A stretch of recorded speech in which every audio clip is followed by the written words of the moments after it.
È una discriminazione palese che si viete tra su sardu, paris che natera limbas come su frulanu e su cittanu,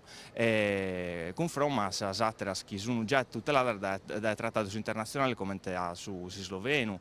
su tedesco e su francese.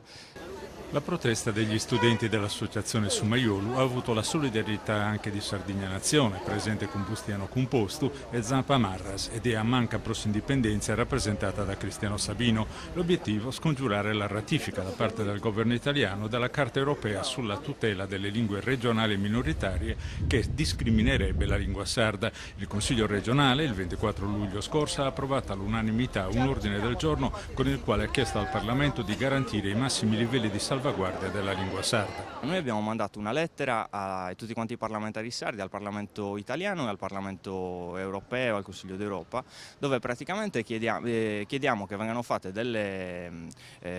emendamenti che garantiscano al sardo, esattamente come viene garantito per il tedesco, il francese e lo sloveno, la possibilità di insegnare il sardo in tutte quante le scuole e in sardo tutte quante le materie,